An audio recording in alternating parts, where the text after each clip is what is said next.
بزرگان محترم، آج کی مجلس میں عقائد کے تعلق سے کچھ باتیں آپ کے گوش گزار کرنا ہے۔ میں نے آپ کو ایک موقع پر بطور مذاق اور مزاح کے بتایا تھا کہ حضرت امام بخاری علیہ الرحمہ کا معمول یہ ہے کہ وہ جو مسئلہ بیان کرنا چاہتے ہیں اس کے مناسب کوئی آیت کریمہ لاتے ہیں اور بتا دیتے ہیں کہ مجھے کیا مسئلہ بتانا ہے۔ تو وہ حضرت امام بخاری تھے، ہم امام عبدالسلام ہیں، تو ہم کوئی شعر ذکر کرتے ہیں یا اشعار ذکر کرتے ہیں، کوئی رباعی ذکر کرتے ہیں، کوئی کلام شعراء کا ذکر کرتے ہیں جن میں ہمارا جو ٹاپک ہے اس تعلق سے وہ لفظ آیا ہوتا ہے۔ گزشتہ آپ کو اکبر الہ آبادی کا کلام سنایا تھا جس میں عقائد کا ذکر تھا۔ بھائی جو حضرات بیٹھے ہیں چہرہ ذرا حساس رکھے، ہنسا ہوا، ایسے بیٹھے ہوئے ہوتے ہیں کہ میں بھی بیمار ہو جاتا ہوں۔ آپ کو دیکھو بالکل منہ چڑھایا ہوا، سب سے کہہ رہا ہوں، سب سے، میں اپنے آپ سے بھی، کچھ یار حساس بساس بیٹھا کرو یار، ایسا لگتا ہے کہ 12 دن کی کھٹی کڑی پی کر آئے ہو ہیں۔ کچھ بیٹھا کرو یار حساس بساس، ہنسنے کی بات پہ ہنسنا بھی چاہیے ہیں۔ آپ صلی اللہ علیہ وسلم پڑھیے، آپ، ہمارا دین خشک نہیں ہے، یہ ہم نے بنایا ہے، ورنہ سیرت نگاروں نے لکھا ہے جس کا مفہوم یہ ہے کہ مستقل آپ کی مجلس میں اور آپ کے قریب کچھ صحابہ ایسے ہوتے تھے کہ جو حضرت کو ہنسایا کرتے تھے۔ تو میں 2-3 دن سے دیکھ رہا ہوں، میں نے کہا یار سب کے چہرے جو ہیں، میں نے کہا ایک دن ہو تو ٹھیک ہے، 2 ہو تو ٹھیک ہے، آج تیسرا دن، میں نے کہا آج تو بولنا پڑے گا یار ہیں۔ بہرحال شاعر مشرق علامہ اقبال علیہ الرحمہ کا ایک کلام ذکر کرتا ہوں جس میں علامہ نے عقائد کا ذکر کیا ہے۔ وہ لکھتے ہیں، حکمت مشرق و مغرب نے سکھایا ہے مجھے، حکمت مشرق و مغرب، مشرق یعنی ایشیا، مغرب یعنی یورپ۔ وہ کہتے ہیں کہ حکمت مشرق و مغرب نے سکھایا ہے مجھے ایک نکتہ کہ غلاموں کے لیے ہیں اکثیر یعنی فائدہ مند، اکثیر یعنی شبیر چچا فائدہ مند۔ ہم نے 2 دن مجلس میں نام نہیں لیا کسی کا بھی، میں نے کہا دیکھتے ہیں، تو مجھے یہ بھی اندازہ ہوا کہ نام نہیں لیا تو آپ لوگ ناراض ہو گئے ہیں۔ ہاں کہ سب کے چہرے پھلے پھولے ہوتے تھے تو اب صرف پھولے پھولے تھے، تو میں نے کہا کہ بھائی اب لینا پڑے گا۔ تو بہرحال حکمت مشرق و مغرب نے سکھایا ہے مجھے ایک نکتہ کہ غلاموں کے لیے ہیں اکثیر۔ سننا، بڑی پیاری بات کہی ہے عقیدے کے تعلق سے۔ آگے کہتے ہیں، دین ہو، فلسفہ ہو، فقر ہو، سلطانی ہو، اللہ اکبر، دین ہو، فلسفہ ہو، فقر ہو، سلطانی ہو، ہوتے ہیں پختہ عقائد کی بنا پر تعمیر۔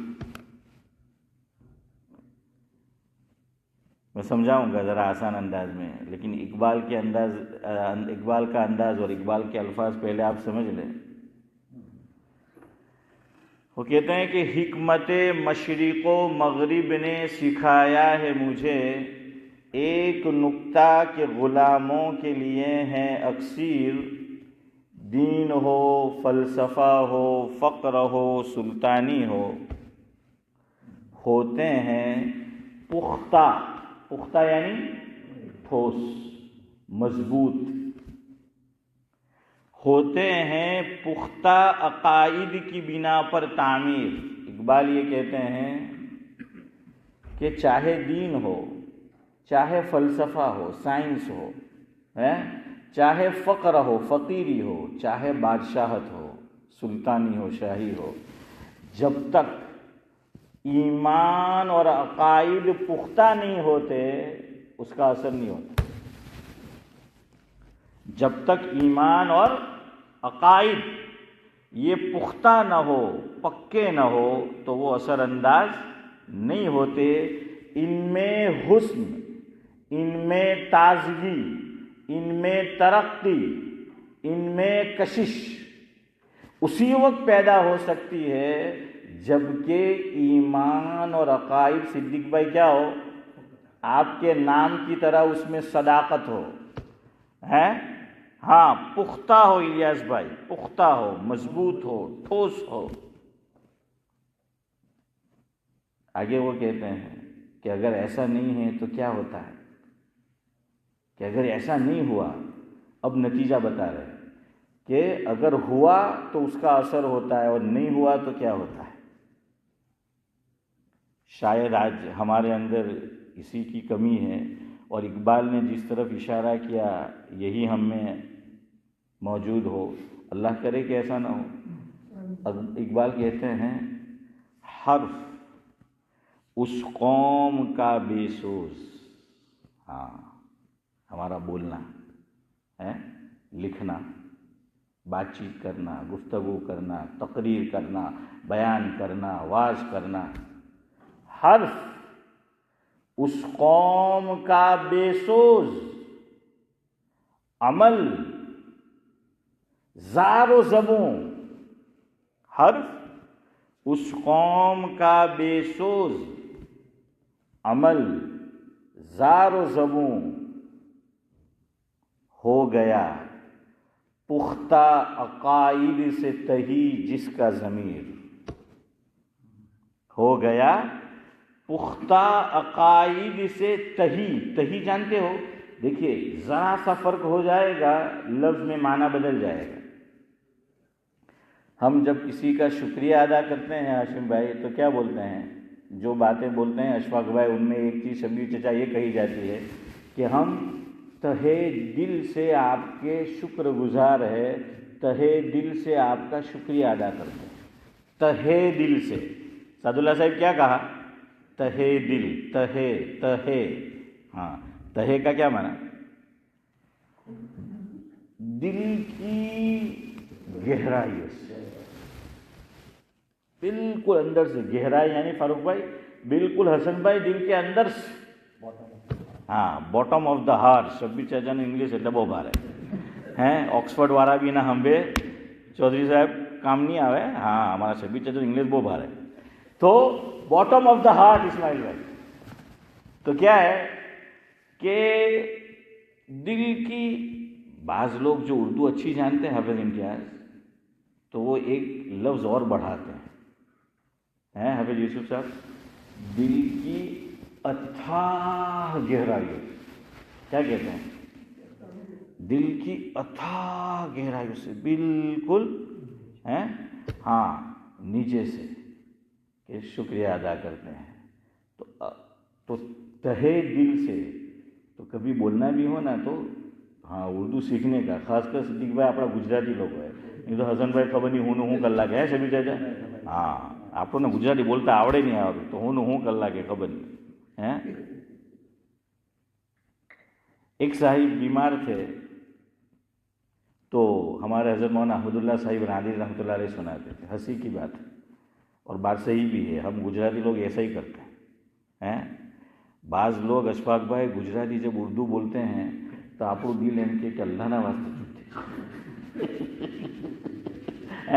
اس اللہ کے واسطے چپ ہو جا، یعنی کان میں بھی ابو سمجھ چچا وہ کیا ہے، بچتے ہیں وہ الفاظ، کان میں بھی شبیر چچا وہ الفاظ لگتے ہیں کہ یار بس کر یار، اردو نہیں پچھاڑی پھر بھی مجھے. تو یہ وہ اردو بولے حافظ سفیان فرسٹ کلاس ہے. تو عبدالصمد چچا ویسا جو ہے وہ بعض لوگ اردو بولتے ہیں. تو ایک صاحب چودھری صاحب بیمار تھے، اب اس کو اردو آتا نہیں تھا، اور جو بیمار تھے وہ اردو بولنے والے تھے. گاؤں میں اردو بولنے والے بھی ہماری طرف رہنے کے لیے آئے ہوئے ہوتے ہیں نا. تو وہ محلے میں تھے، تو اسماعیل بھائی کیا ہے کہ چلو ان کے منہ پہ اسماعیل آ جائے، وہ خوش ہو جائے اور سعد اللہ صاحب کے نام کی طرح نیک بختی حاصل ہو جائے. تو گئے وہ کہ ان کی، تو ان کو پوچھا کہ کیا بولنے کا. تو کوئی رستے میں پوچھے تو کہ رستے میں کوئی پوچھے کہ کہاں جا رہے، تو بولنے کا کہ فلاں کی عیادت کے لیے جا رہا. کس کے لیے جا رہا ہوں فاروق بھائی؟ فلاں کی عیادت کے لیے. وہ یاد رکھا، پھر کچھ چپ رہا. اب تھوڑا دور تھا، راستے میں ایک صاحب ملے کہ کہاں جا رہے ہیں، کہ فلاں کی تعزیت کے لیے جا رہے ہیں. پورا معنی بدل گیا. کیا کر دیا؟ زندے کو مردہ کر دیا. تو خیر بہرحال اردو اسی لیے داغ نے کہا ہے نا، پتہ نہیں وہ شعر مجھے یاد ہے کہ نہیں.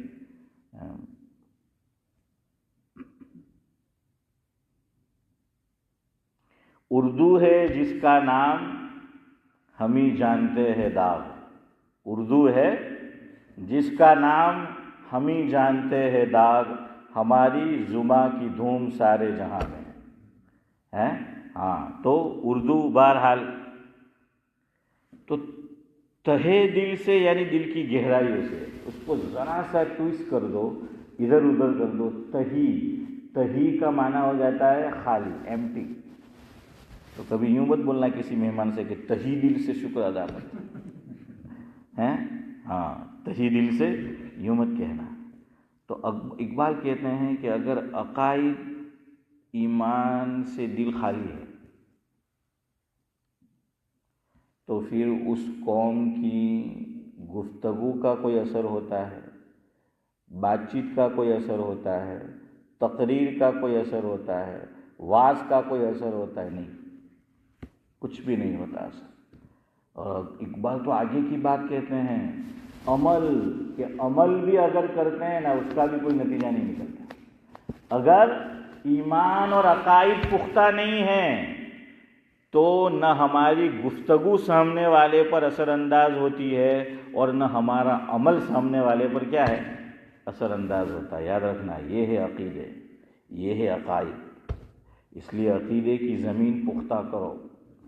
اور دیکھیے آج ہی ظہر بعد میں جا رہا تھا، ایک صاحب کا فون آیا. وہ میں نے کچھ اسکول کے اندر فارم فل کرنا تھا، تو میں نے ان کو کل فون کیا تھا کہ بھائی میری بیٹی کو آگے پڑھنا ہے تو اس کے لیے آن لائن فارم فل کرنا ہے، تو فلاں کیا کروں میں. ہماری مسجد کے نمازی ہیں. تو ان کا فون آیا آج کہ کہاں ہے. میں نے کہا نکل چکا ہوں، میں نہیں ہوں، مسجد سے جا چکا ہوں، راستے میں ہوں. تو کہنے لگے کہ بیٹی جو بھی سبجیکٹ لیتی ہے 3، تو جو کورسز ہے اس کے اخیر میں صدیق بھائی کیا آئے گا، لوجی بایولوجی، سوشیالوجی، اور سفیان کیا ہے تو بہرحال تو مجھے کہنے لگے کہ یہ سارے اینٹی گاڈ ہے. مجھے نہیں معلوم، انہوں نے یہ بات کہی صحیح ہے. صرف ایک انہوں نے کہا کہ بیٹی سے کہے کہ بایولوجی لے، اور بایولوجی کو بھی تیسرے نمبر پہ رکھے. یہ اس کے علاوہ جتنے لوجی ہے تو سارے ڈوجی ہیں. کیا ہے سبھی جگہ سارے جو ہیں وہ ڈوجی ہے. تو نام تو لوجی رکھا ہے. انہوں نے کہا کہ نہیں لینے دینا. کیوں؟ اگر گھر میں نے اور آپ نے اپنے بچوں کا ذہن عقائد میں پختہ نہیں کیا، ہو سکتا ہے کہ یہ سبجیکٹ جو اینٹی گاڈ پڑھائے جاتے ہیں حسن بھائی، ان کے دماغ پہ اثر انداز ہو. یہ یہاں پڑھائے جاتے ہیں، اور صرف یہاں نہیں، پوری دنیا میں ہے. کہا کہ یہ سارے سبجیکٹ کیا ہے، اینٹی گاڈ ہے. اس لیے کہا کہ اپنے بچوں کو اسکول میں داخل کرنے سے پہلے حافظ امتیاز کیا ہے اپنے بچوں میں یہ امتیاز پیدا کرو. اور اشفاق بھائی کے نام میں جو مادہ ہے شفقت کے ساتھ. کس کے ساتھ؟ شفقت کے ساتھ. تو وہ صاحب سے ذرا میری بے تکلفی بھی ہے. تو میں نے ان سے کہا بات میں ہے الیاس بھائی، میں کہ بچوں کو میں بتاؤں گا کہ بھائی نہ لے بچی کو. تو مجھے کہا کہ نہیں بتانا نہیں، اس کو بولا ہے کرو، یہ کرنا ہے، بتانا نہیں ہے. وہ یوں کہنے لگے. پھر مجھے کہنے لگے نہیں مانے تو کان پٹی میں زور سے دینا. تو میں نے پھر ان کو کہا عبدالصمد چچا ہنستے ہوئے، میری طرف سے یہ کام آپ اپنے بچوں کے لیے خود کر لیں. بھائی میں کیوں کروں، تم مجھے کیوں کہہ رہے ہو؟ میں نے کہا نہیں. میں جب یہاں نیا پڑھانے کے لیے آیا، مسجد میں نیا آیا امام بن کر، تو درجہ حفظ تھا. تو ہمارے احمد علی بھائی، اللہ تعالیٰ ان کی عمر میں بعافیت برکت نصیب فرمائے، عبدالصمد چچا اس وقت چیئرمین تھے اور آج بھی چیئرمین ہیں. وہ دوسری طرح کے چیئرمین تھے، آج اور طرح کے کیا ہے سبھی جگہ چیئرمین ہیں. اور ہمارا حافظ احمد علی بھائی وہ سیکرٹری اس وقت. تو آئے اوپر دوسرے دن، تو لکڑی لے کر آئے. میں نے کہ مول صاحب آ لاکڑی એમ કે યાદ નહીં કરે તો બરાબર એમ કે બજાવજો એમ કે. પણ મને ઇન્ડિયાથી જ હાફિઝ યુસુફ આપણા હાફિઝ દાઉદ બિસ્મિલ્લા